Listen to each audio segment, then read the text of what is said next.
के तपाईलाई थाहा छ नेप्से भनेको हो? नेपाल स्टक एक्सचेन्ज भनेको हो? यसमा कसरी सेयर मार्केटमा कसरी लगानी गर्ने? यदि थाहा छैन भने यो भिडियोले अन्त्यसम्म हेर्नु होला।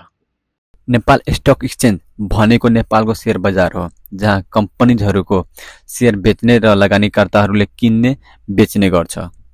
यहाँ 200 भन्दा बढी कम्पनीजहरूको सेयर कारोबार हुन्छ। यदि सेयर बजारमा लगानी गर्न चाहनुहुन्छ यो भिडियो तपाईको लागि हो। सेयर बजारमा कसरी लगानी गर्ने? नेपाल स्टक एक्सचेन्जमा लगानी गर्ने मेन कदमहरू। नम्बर 1, हजुरलाई एउटा बैंक एकाउन्ट खोल्नुपर्छ। जस्तै नबिल बैंक, सिद्धार्थ बैंक, नेपाल राष्ट्र बैंक, कुनै बैंकमा एउटा खाता खोल्नुपर्छ। नम्बर 2 मा जुन बैंकमा हजुर एकाउन्ट खोल्नु भएको छ त्यही बैंकमा गएर एउटा डिमेट एकाउन्ट खोल्नुपर्छ। नम्बर 3 मा मेरो शेयरको एकाउन्ट खोल्नुपर्छ र जुन बैंकमा हजुरको एकाउन्ट छ त्यही बैंकमा खोल्नुपर्छ र सेम बैंकमा हजुरले जुन बेला मेरो शेयरको एप्लाई गर्नुहुन्छ त्यही बेला हजुरले एउटा सीआरएन नम्बर एप्लाई गर्नुहुन्छ। किनभने सीआरएन नम्बर हामी जुन बेला आइपीओ एप्लाई गर्छौं त्यो बेला हामीले आइपीओ को सीआरएन नम्बर भर्नुपर्छ। नम्बर 4 मा ब्रोकर एकाउन्ट खोल्नुपर्छ कुनै ब्रोकर कम्पनीजहरुबाट।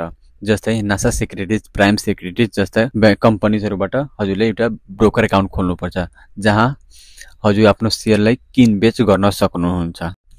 मात्र यही प्रोसेस हो शेयर मार्केटमा लगानी गर्ने। नम्बर 1 मा एउटा बैंक एकाउन्ट हुनुपर्छ, सेकेन्ड नम्बरमा एउटा डिमेट एकाउन्ट हुनुपर्छ, थर्ड नम्बर एउटा मेरो शेयर र सीआरएन नम्बर हुनुपर्छ र फोर्थ मा एउटा ब्रोकर एकाउन्ट हुनुपर्छ जुन चाहिँ हाम्रो कुनै आफ्नो शेयरलाई किन्ने र बेच्नको लागि।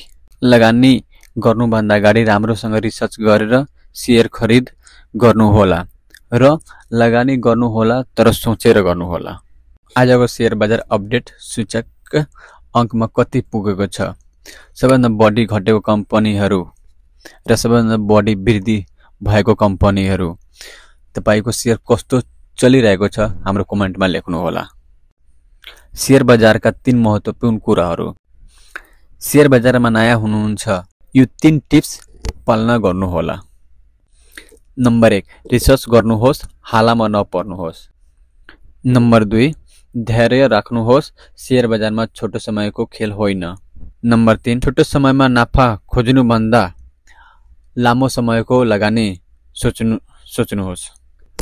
आफ्नो तरिकाले आफ्नै सोचेर सम्झेर शेयर बजारमा स्मार्ट लगानी गर्नुहोस्।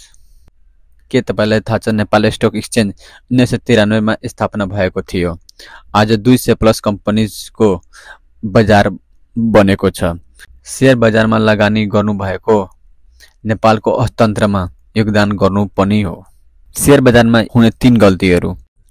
नेपाल स्टक एक्सचेन्जमा लगानी गर्दा यी गल्ती नगर्नुहोस्। नम्बर 1, रिसर्च नगरी शेयर नकिन्नुहोस्। हल्लामा आएर शेयर नबेच्नुहोस्। सबै पैसा एउटै कम्पनीमा नलगाउनु गर्नुहोस्। हाम्रो भिडियो कस्तो लाग्यो हाम्रो कमेन्ट बक्समा लेखिदिनु होला।